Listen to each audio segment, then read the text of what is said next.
Coming up on 2020 on ID, 2 New England towns, 2 local girls who will never grow old. It's heartbreaking. It's almost like a 19-year funeral. What happened to 14-year-old Melanie? There are people who know where she is. Was her hometown harboring secrets and suspects?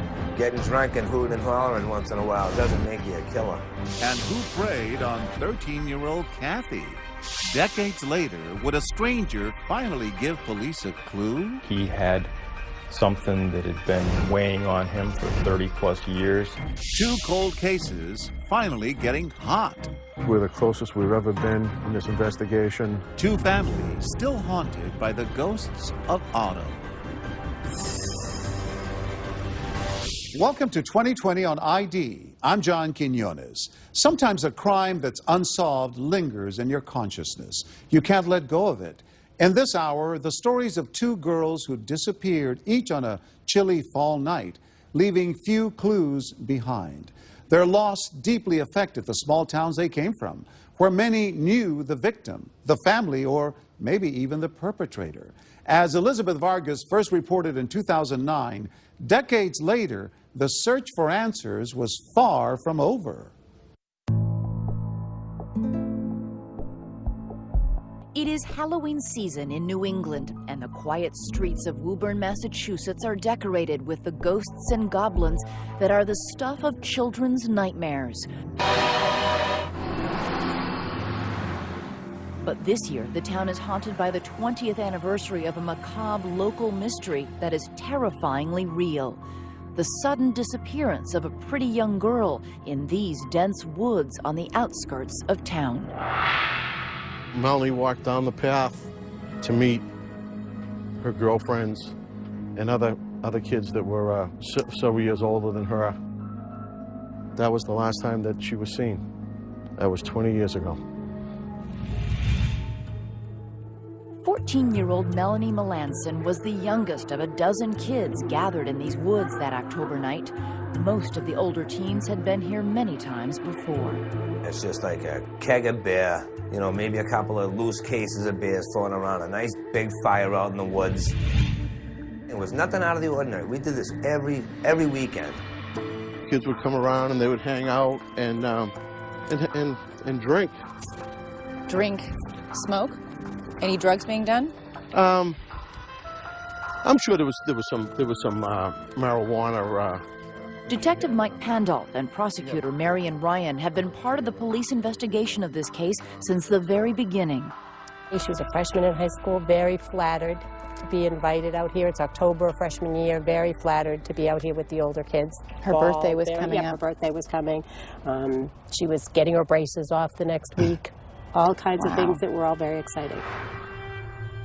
But at some point that night, Melanie's excitement turned to horror. Her family and the police are convinced she never left these woods alive.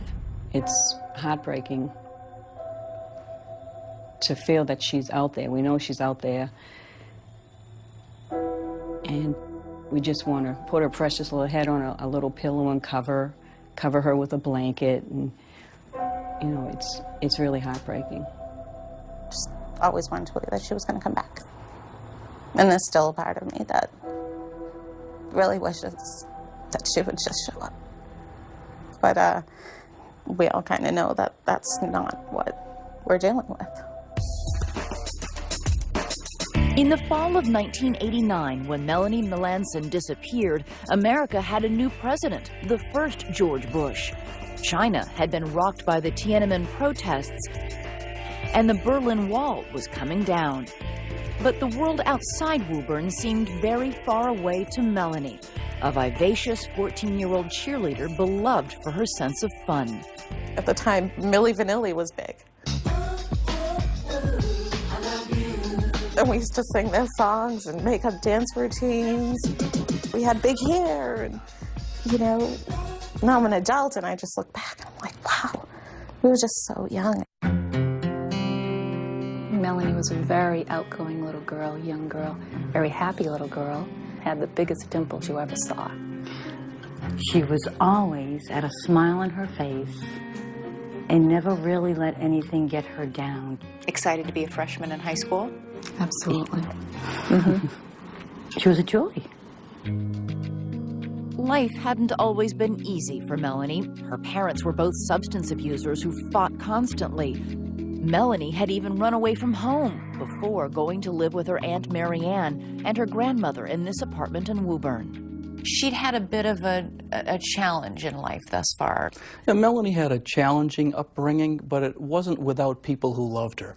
You know, she had cousins, aunts, and it was a very nice upbringing, despite her own biological parents having problems. On the afternoon of Friday, October 27th, just days before Melanie's 15th birthday, Melanie and her friend Carmen left high school after class. The two walked home until they parted for the last time. We split off right here. She was going home to her grandmother's house, and you know, she continued on through the field. But this was the last place I saw her. That night, Melanie told her grandmother she was going to sleep over with a friend who lived just next door. What Melanie didn't say was that she'd been invited to join that late-night gathering in the woods next to this industrial park. And the thing is, it's so kind of remote out here that really not going to bother anyone. You know, there's no neighbors to complain about kids being loud. Good for a party, not so good if you're in trouble. Other kids at the party would later tell police that the gathering slowly dwindled down in the early hours of Saturday morning and everyone drifted home. But when dawn broke, Melanie was nowhere to be found. My mom called me the following morning and said to me, Melanie didn't come home last night, and she's not at her girlfriend's house that she was supposed to be sleeping over. Did you begin at that point calling all of her friends' houses to see if she was there? Yeah. Her grandmother stopped by my house, which was literally right down the street from where she lived, to see if Melanie had slept over, or she had been there or whatever, because she didn't come home that night, and I said she wasn't here. Melanie had planned a shopping trip with her father to buy fringe leather boots for her birthday, but by mid-afternoon she was still missing. Her family then learned about the party and made a series of frantic phone calls to almost everyone who had been there. And they all told you what? That she was with so-and-so. So I went to so-and-so. And so-and-so said, no, she wasn't here with me. She was last with this individual. And went back to that individual. No. Did you start to feel like you were getting the runaround? Most definitely. I did. Melanie's family contacted the Woburn Police Department and reported Melanie missing. 743, go ahead. There was little sense at first that the case would become an obsession that would last for decades. The police initially thought she'd simply run away because she had run away before. When Melanie went missing, there were some theories about why she might have gone missing. But there were people from day one who were very committed and dedicated to finding her and who were suspicious about how she might have gone missing. We knew that day that something had to have happened to Melanie. She would have called one of us. Within days, police had focused their attention on two young men who had been at the party and who police believe were the last to be seen with Melanie. When we come back, what happened in the woods? At the end of the night, it went 5 boys to Melanie and 2 boys to Melanie. And after 20 years, would someone finally come forward? I don't know how anyone could keep that secret for that long. Stay with us.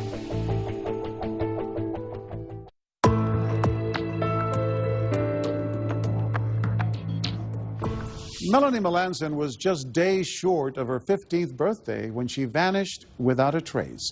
Although the police had very little to work with, they never let the case go. In fact, for many people, it was impossible to forget what had happened. The mystery haunted the town. Once again, Elizabeth Vargas.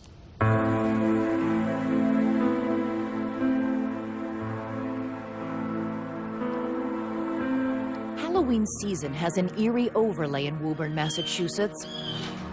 That's the time of year high school freshman Melanie Melanson disappeared after attending a party in these woods. It is a case police say is now suddenly very active after having gone cold for nearly 20 years.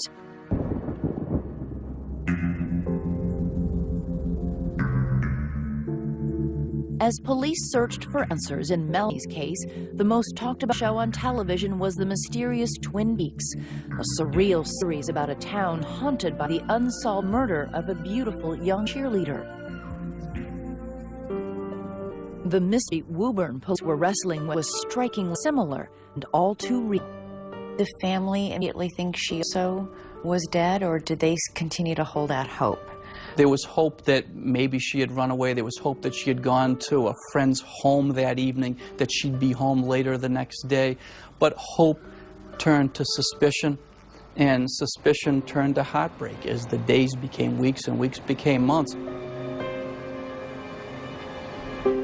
So what kind of manhunt took place? Everything from cadaver dogs to helicopter searches. They scoured the woods. They scoured the nearby bodies of water.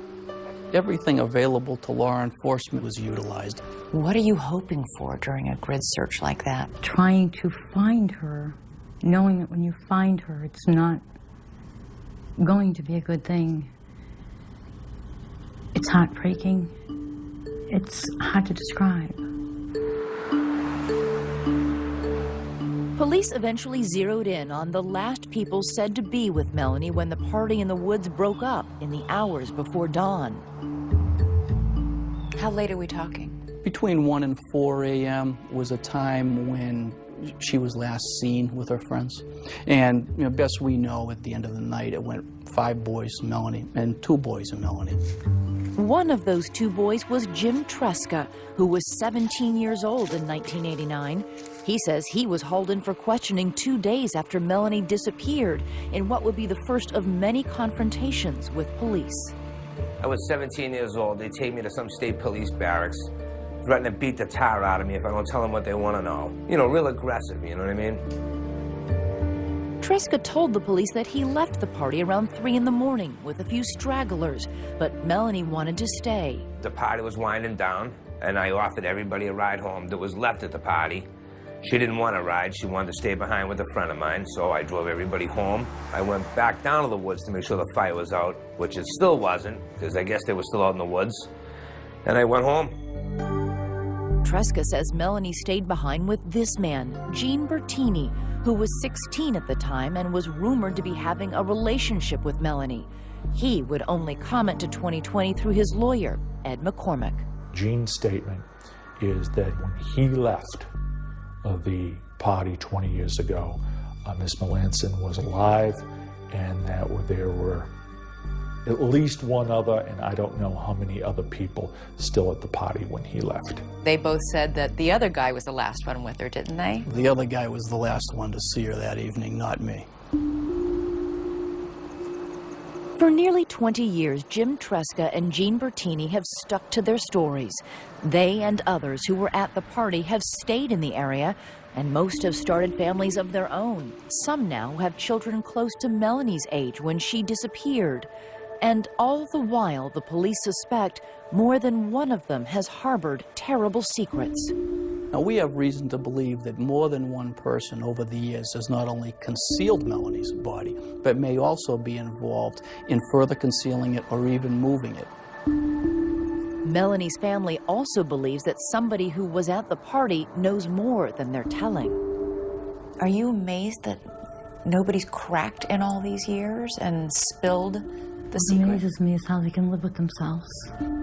I don't know how anyone could keep a secret for 20 years, especially having to get up in the morning and look at themselves in a mirror, a face, a wife, or children, a mother. I don't know how anyone could keep that secret for that long. Over the years, rumors have emerged in this small town that Melanie was seen that night walking in this parking lot, through this darkened neighborhood, and down this street toward the next town. There were also whispers that Jim Tresca and Gene Bertini had conspired together to make sure Melanie was never found. My name's basically like mud throughout the whole town, you know what I mean? I try not to even go to Woburn anymore. I get this guy on the internet saying that he's gonna kill me. So now I'm paranoid, I don't even wanna walk outside. It's hard, it's a horrible way to live. For Melanie's family too, the pain has been vast. Her beloved grandmother died after years of wondering what happened to her Melanie. Her family says she never got over it. My mother was in the hospital in the end. And every single day, is there any news about Melanie? And this was how long after she disappeared? My mother passed away.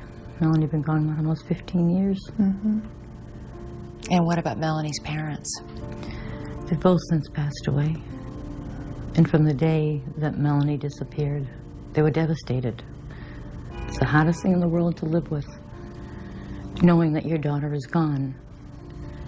And you cannot begin to heal because you have this hole in your heart. It's almost like a 19-year funeral. But in all those years, the family has never given up, and neither have the police. Detective Mike Pandolf has chased leads and returned to the scene of the crime many times over the years. And in 2009, authorities announced a renewed push to solve the case. We urge anyone with information about Melanie, offering a $5,000 reward for new information that led to Melanie. Finally, investigators returned to the woods, acting, they said, on new information they had just received. It's very encouraging what has happened in the last few days. The area being searched is fenced off to the public. It is deep in the woods, about 1,000 feet from where Melanie was last seen. You know, we're watching it on the news. It gives me goosebumps because I'm like, they're looking for my friend's body.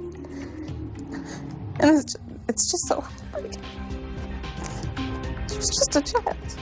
I think about her laying out there someplace, and I know she's just bones and cold. It's horrible. It's horrible. 20 years after Melanie disappeared, police believe that the secrets may be slipping out. When we come back, we're very encouraged by the search, and I think we're the closest we've ever been in this investigation. Stay with us.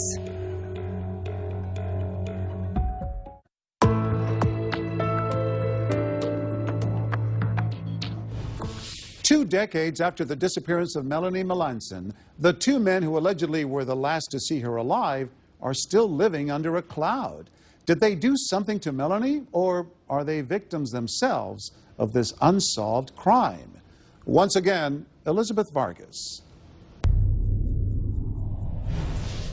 Over the past 20 years, Jim Tresca and Jean Bertini have had a long series of run-ins with the law. Yeah, I just had a bad night.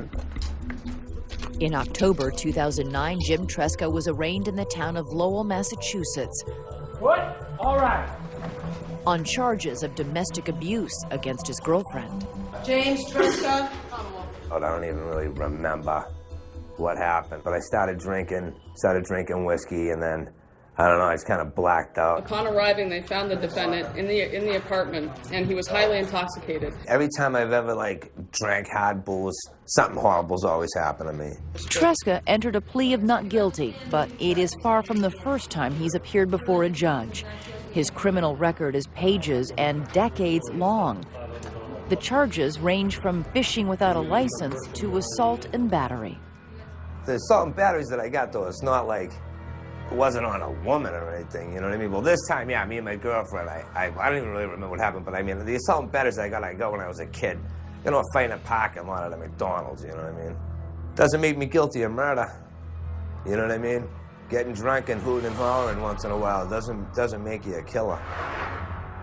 While Jim Tresca sat in jail awaiting a hearing in the domestic abuse case, his childhood friend Jean Bertini was confined under house arrest on a probation violation after repeated convictions for drunk driving. His lawyer says Jean has a problem with alcohol, but is innocent in the disappearance of Melanie Melanson. On each and every occasion that he has run afoul of the law, it's been alcohol related. But there's nothing whatsoever, his criminal record, that is even associated with any violent crime, any kidnapping, or any type of sex crime whatsoever.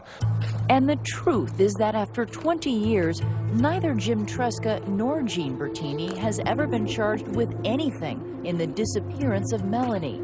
The police will not even describe them officially as suspects. Is it possible that both boys left her alone in the woods that night? Maybe something happened to her, an accidental death, that nobody is guilty of doing something to Melanie? If it was an accidental death, then you would have found the body. The fact that we haven't found the body leads us to believe it has been concealed. And there are people in the Woburn area who know where she is. They've been focused on one or two individuals for 20 years and the case hasn't resolved.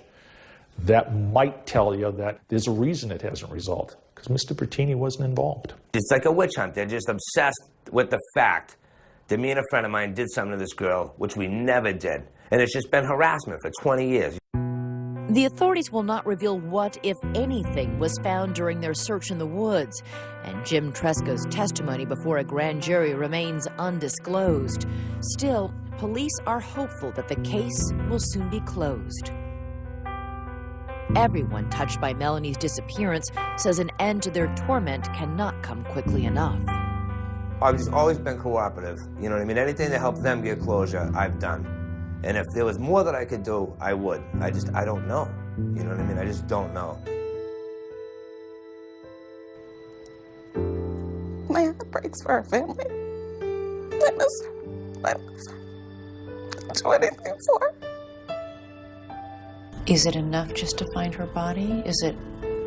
Can you live with not knowing what happened and who did it? It would be. Really, just to find her body would be enough for you? Mm-hmm. How about you? For now it is. For now we just do want to bring her home.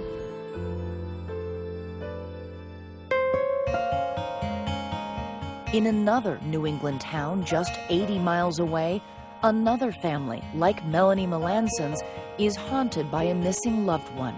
In our hearts you live on, our memories and love will never cease. Until we meet again, Kathy, we love you. On a summer day, residents of Franklin, New Hampshire came together for a vigil to mark the disappearance of 13-year-old Kathy Glotty. She was full of wonderment. She was always looking at things and trying to figure things out. You know, she was just amazing, a cool little kid.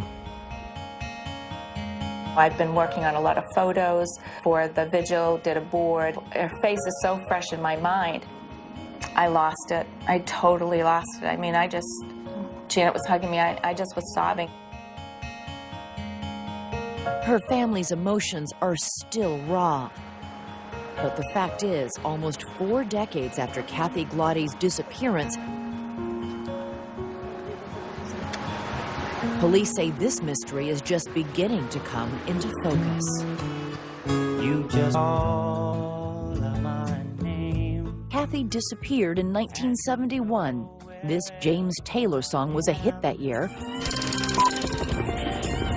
The war in Vietnam dominated foreign news. At home, Charles Manson and 3 co-defendants were convicted of a murder rampage in the Hollywood Hills.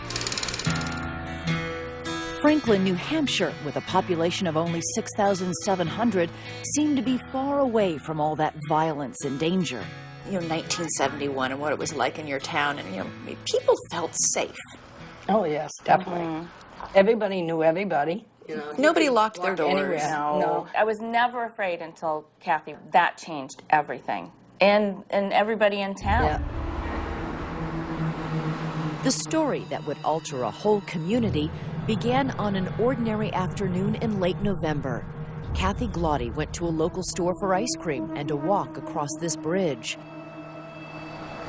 Along with her was her constant companion, a German shepherd named Tasha.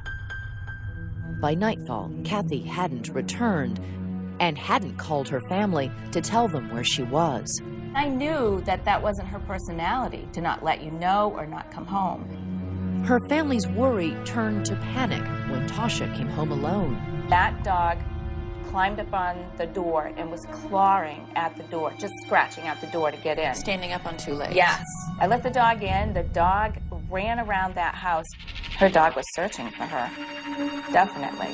What time was that? And that was probably about 20 past 10 that night. And I remember the look on Mom's face. She was crying, and she said, something terrible has happened. And I looked at her and I said, Mom, don't say that. You know, it's probably nothing. But in your mind, you're thinking, this is so wrong. Something is definitely wrong. Yeah. That night, called a friend, we called the neighbors, you know, all night long. Karen went out with Dad in the car searching. Did any of your family sleep that first night? No.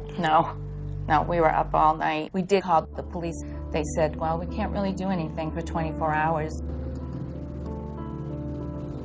Kathy's family would learn the next day that during their sleepless night, Kathy's lifeless and naked body had been left in a patch of woods 1.5 miles away. What police said had been done to her sent shivers through the town and heartbreak through the family. And to think that she was left there, you know, in the cold of a dark winter's night and with no clothes on. And what had happened to her it came crashing down. It was really hard. That was a hard thing. I mean, this was beyond barbaric. I just don't even know how somebody could be that brutal. The mystery of who murdered 13-year-old Kathy Glotty left police without a suspect for decades. But that was about to change. When we come back... He said, I think I need to be arrested because I killed somebody.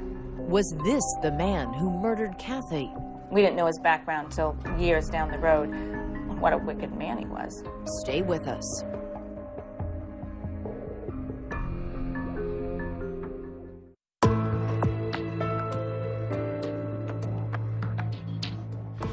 For almost 4 decades, how Kathy Glotty died or who killed her remained a mystery. Kathy's sisters, Janet and Karen, were just teenagers themselves back in 1971, but the pain has never gone away. Once again, Elizabeth Vargas.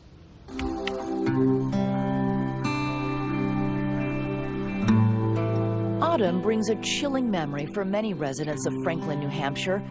That's the season when police discover the body of 13-year-old Kathy Glotty in these woods, just a day after she disappeared from her family. And where were you when you got the call from police that they had found her? They came to the house. Kathy's sister Janet, then 18 years old, was home when police came. Their sister Karen, then 15, walked in on the scene. And I just stood in the doorway and I said, what's wrong? What's the matter? And Janet blurted out, you know, they found Kathy and she's dead. She's been murdered. And I remember going off into the kitchen by myself and just sobbing in a corner. Just put my face in a corner and just sobbed. Don't make me cry. It is a heartbreaking mystery that is just now unraveling as police have refocused on a murder that happened 38 years ago. Riders on the storm. There's a killer on the road. It was a time whose darker tones were captured in the Doors song Riders on the Storm. The gritty French Connection was 1971's Oscar-winning Best Picture. In that movie, the bad guys were quickly in sights of hard detectives from the big city. In the small town of Franklin, New Hampshire, he's had little experience with a murder as shocking as Kathy Glotty's. It's one of the most heinous crimes that I've encountered in my 31 years of professional experience. Former Police Chief Tom Shamshak now heads a group of private detectives working pro bono for Kathy's family. Kathy Glotty's body was discovered here on her back, clothed only in a pair of knee socks. A hunter coming through the area initially suspected that this was a deer carcass. This was a savage killing, raped, head wound, strangled, and then run over 4 times by an automobile. The question is, why would somebody overkill here? This was a lot of rage. I mean, that's not what you expect, you know, especially in a little town like that. That would have been the last thing any of us would have thought of, that she had been brutally raped and murdered. When did the police tell you the details? We knew that it was terrible, and then it was kind of trickled in how terrible it was. What was done to Kathy Glotty terrified the tight-knit community. Who could have so savagely killed a young girl? She was of good character. She was loved by her family, was never in any kind of trouble. Suspicion did focus on several individuals adult men in the community. And as the years went by, suspicion would cling to those same several men. But whatever secrets they held were never uncovered. This case would have been solved if that crime happened today, given modern forensic techniques. Kathy, in this case, was raped, and there was semen left behind. DNA samples would have been obtained from all of the suspects that the police had, and it would have been very quick to determine who the actual perpetrator was. New Hampshire Senior Assistant Attorney General Will Delker notes that in 1971, DNA evidence was unheard of. Crime scene procedures were more primitive and cases were less easily closed. This is no one's fault. It's just the reality of technology as it existed almost 40 years ago. One officer said there were a lot of mistakes made in the case in 1971. I'm not going to lie to you.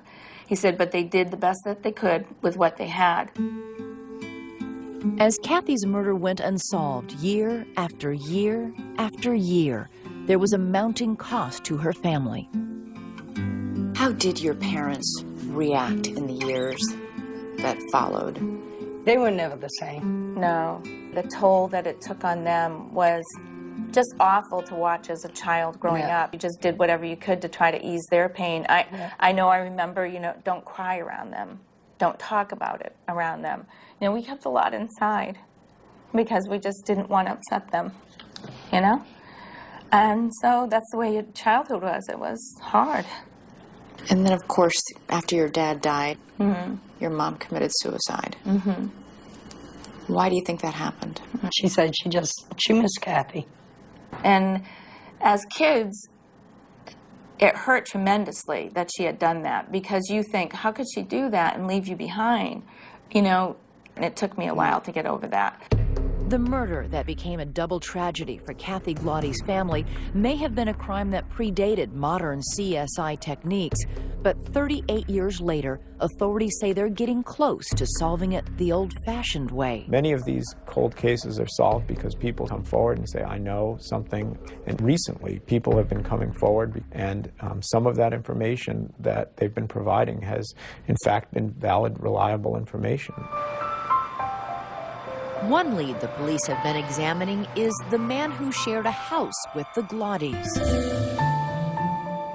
Ed Duquette lived in an apartment above the Glotti family in their two-family home.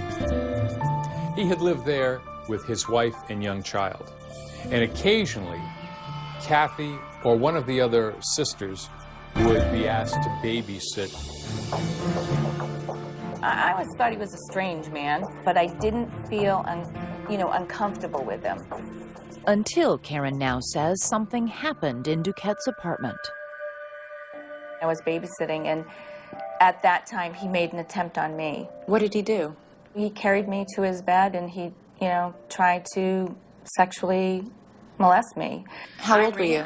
I was 13. But I was able to run away, and the thing is, I didn't tell anybody. You didn't tell? No. 1971, you didn't talk about those things if something happened to you. You know, it just wasn't done. So you live with it and you keep it inside for the rest of your life. 2 years later, when Kathy was murdered, her older sister Karen didn't connect it with her buried memory. By then, Ed Duquette had moved out and moved on. We didn't know his background until years down the road. What a wicked man he was. Authorities would later learn that Ed Duquette resurfaced in California, where he lured another young girl with the prospect of babysitting. Once she arrived at the apartment, there was no babysitting job. Instead, over the course of more than a day, he kept her confined to that apartment, physically abused her, and raped her repeatedly over the course of that time. And then ultimately she was allowed to leave, and she reported that to her mother and ultimately the police. With a warrant out for his arrest, Duquette fled California. Police would only later learn that he returned to New Hampshire just before 13-year-old Kathy Glotti's rape and murder, a fact that eluded early investigators on the case. Nobody had connected the dots about Ed Duquette They had no knowledge of his prior violent history with the California case. And there was some confusion about where Ed Duquette was when Kathy was murdered. They may have been mistaken about the fact and believed that he was not in the state at the time.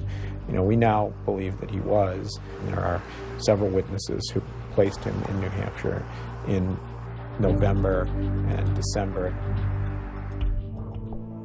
Kathy Glotty was murdered in November of 1971.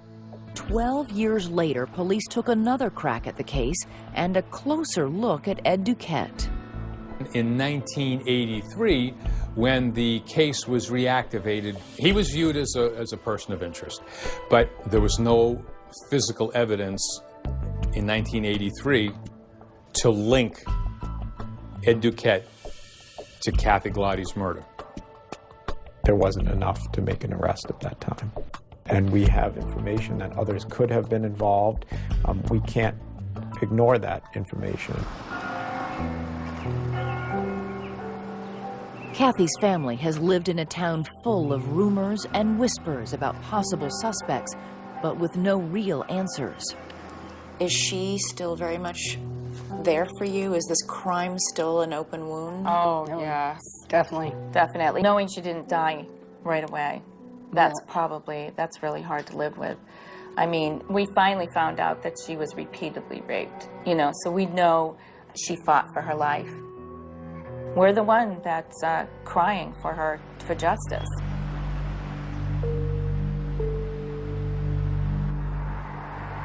A case that haunted this small New Hampshire town finally got a major break from 10 states away. A police officer in Florida had information for New Hampshire State Police Sergeant Scott Gilbert. Information about a man who came in off the street. And he walked into the Dixie County Sheriff's Department, and he indicated that he needed to be arrested. He needed to be arrested for a murder in New Hampshire about 30 years ago. New Hampshire authorities take off for Florida. Did they finally have their man? When we come back... Oh, I taking this little girl fishing and something happened. Do you remember the name of the girl? It was Glotty. Stay with us.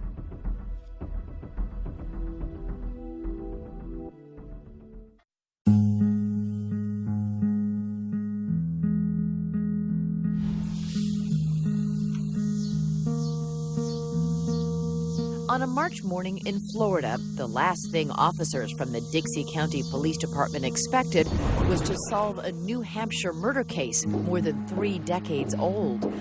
But it looked like that was what was happening when a local Florida man walked in and spoke with Major Dean Miller. He said, I think I need to be arrested because I killed somebody. Inside the department headquarters, Major Miller recorded the man's statement. State your full name and date of birth, please. Ed Duquette. Okay, you came to get something off your mind that's been bothering you for 30 years, and it involves death in New Hampshire. Do you remember the name of the girl? It was Glotty. Was her first name Kathy? Yes. I paused him at that time, and I called New Hampshire. At that point, did you think, finally, we're going to get justice? Yeah, and I think the police did too. And we really felt that he would be the one that would tell the whole story. But the story Ed Duquette was spinning in Florida ultimately made little sense. Well, I had taken this little girl fishing, and something happened, and I found the little girl in the water. He was jumping all around the truth, but wasn't quite telling it. Ed Duquette never came out and explicitly said, I murdered Kathy Glotty. He admitted to being the last one with her, and then he said the next thing he realized she was dead. He became numb and afraid and put her body in the trunk and drove away. Just something not jiving here with what you're telling me and what's fact. I just don't remember. Why would you not tell her parents that she possibly drowned or she fell? If an accident happened, sure, it'd be a traumatic thing and it'd be fearful, but you would, 28 years old, surely you would think to get her some help. I can't explain myself. I cannot have any explanation about the things that I've done and the evil that I've done to other people. I just don't know. What police hoped was a sure thing turned out to be a jumble of recollections that didn't match all the facts of the case. And there was a bigger bombshell waiting in Florida when they interviewed Ed Duquette. He then, I don't want to say recanted, but backtracked on some of the statements he said by claiming that the admissions to being involved in this murder were a result of the medication. An ailing Ed Duquette told them medication from a recent spinal tap had made him confused. So it essentially becomes building the entire case again from scratch against him. Investigators building that case established a possible motive for the extreme brutality of Kathy's murder. We know now Kathy Glotti's father had served as a member of a jury that convicted Ed Duquette's father of statutory rape. Another fact is my father evicts him from the house. Now you've got a father and a son angry at my dad. Investigators thought that anger may have fueled the rage displayed in Kathy's brutal rape and murder. And police say they had formulated the right questions to finally break Ed Duquette. We were on our way back down to Florida, and we actually had the plane tickets in our hand when we found out that Ed Duquette had passed away. 66-year-old Ed Duquette, suffering from both lung and liver ailments, died in hospice care. In his later years, he had found religion and had a copy of the 10 Commandments on the lawn in front of his Florida trailer. Police think when he walked in off the street that day, he was a dying man looking for redemption. He had something that had been weighing on him that he wanted to get off his chest, but not so much that it would cost him being incarcerated. He thought, I'm going to die, and I'm at least going to make enough right to make myself feel better. Now I can go to heaven. Kathy Glotti's family, who left this cross near where her body was found, say even if Ed Duquette were guilty, he may not have acted alone, and others who may have been involved still live in town. How does the unfinished part of this story affect a family? Well, we're not going to give up. No. You know, I mean, that's something we decided as a family. We're her voice. So young. Melanie was a very outgoing little girl, young girl, very happy little girl, had the biggest dimples you ever saw. She was always at a smile on her face and never really let anything get her down. Excited to be a freshman in high school? Absolutely. Mm-hmm. She was a joy. Life hadn't always been easy for Melanie. Her parents were both substance abusers who fought constantly. Melanie had even run away from home before going to live with her Aunt Marianne and her grandmother in this apartment in Woburn. She'd had a bit of a challenge in life thus far. Yeah, Melanie had a challenging upbringing, but it wasn't without people who loved her. You know, she had cousins, aunts, and it was a very nice upbringing, despite her own biological parents having problems. On the afternoon of Friday, October 27th, just days before Melanie's 15th birthday, Melanie and her friend Carmen left high school after class. The two walked home until they parted for the last time. We split off. Since that October night, most of the older teens had been here many times before. It's just like a keg of beer, you know, maybe a couple of loose cases of beers thrown around, a nice big fire out in the woods. It was nothing out of the ordinary. We did this every weekend. Kids would come around and they would hang out and drink. Drink, smoke? Any drugs being done? I'm sure there was some marijuana. Detective Mike Pandolf and prosecutor Marion Ryan have been part of the police investigation of this case since the very beginning. She was a freshman in high school, very flattered to be invited out here. It's October, freshman year, very flattered to be out here with the older kids. Her birthday was coming up. Her birthday was coming. She was getting her braces off the next week. All kinds of things that were all very exciting. But at some point that night, Melanie's excitement turned to horror. Her family and the police are convinced she never left these woods alive. It's heartbreaking to feel that she's out there. Deeply affected the small towns they came from, where many knew the victim, the family, or maybe even the perpetrator. As Elizabeth Vargas first reported in 2009, decades later, the search for answers was far from over. It is Halloween season in New England, and the quiet streets of Woburn, Massachusetts are decorated with the ghosts and goblins that are the stuff of children's nightmares. But this year, the town is haunted by the 20th anniversary of a macabre local mystery that is terrifyingly real. The sudden disappearance of a pretty young girl in these dense woods on the outskirts of town. Melanie walked down the path to meet her girlfriends and other kids that were several years older than her. That was the last time that she was seen. That was 20 years ago. 14-year-old Melanie Melanson was the youngest of a dozen kids gathered in these woods. Coming up on 2020 on ID, 2 New England towns, 2 local girls who will never grow old. It's heartbreaking. It's almost like a 19-year funeral. What happened to 14-year-old Melanie? There are people who know where she is. Was her hometown harboring secrets and suspects? Getting drunk and hooting and hollering once in a while doesn't make you a killer. And who preyed on 13-year-old Kathy? Decades later, would a stranger finally give police a clue? He had something that had been weighing on him for 30-plus years. 2 cold cases finally getting hot. We're the closest we've ever been in this investigation. 2 families still haunted by the ghosts of Otto.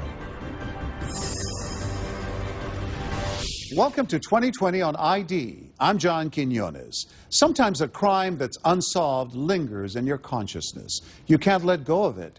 In this hour, the stories of 2 girls who disappeared, each on a chilly fall night, leaving few clues behind. They're lost. We know she's out there, and we just want to put her precious little head on a little pillow and cover her with a blanket, and you know, it's really heartbreaking. Just always wanted to believe that she was going to come back. And there's still a part of me that really wishes that she would just show up. But we all kind of know that that's not what we're dealing with. In the fall of 1989, when Melanie Melanson disappeared, America had a new president, the first George Bush. China had been rocked by the Tiananmen protests, and the Berlin Wall was coming down. But the world outside Woburn seemed very far away to Melanie, a vivacious 14-year-old cheerleader beloved for her sense of fun. At the time, Milli Vanilli was big. And we used to sing their songs and make up dance routines. We had big hair, and, you know, now I'm an adult and I just look back and I'm like, wow, we were just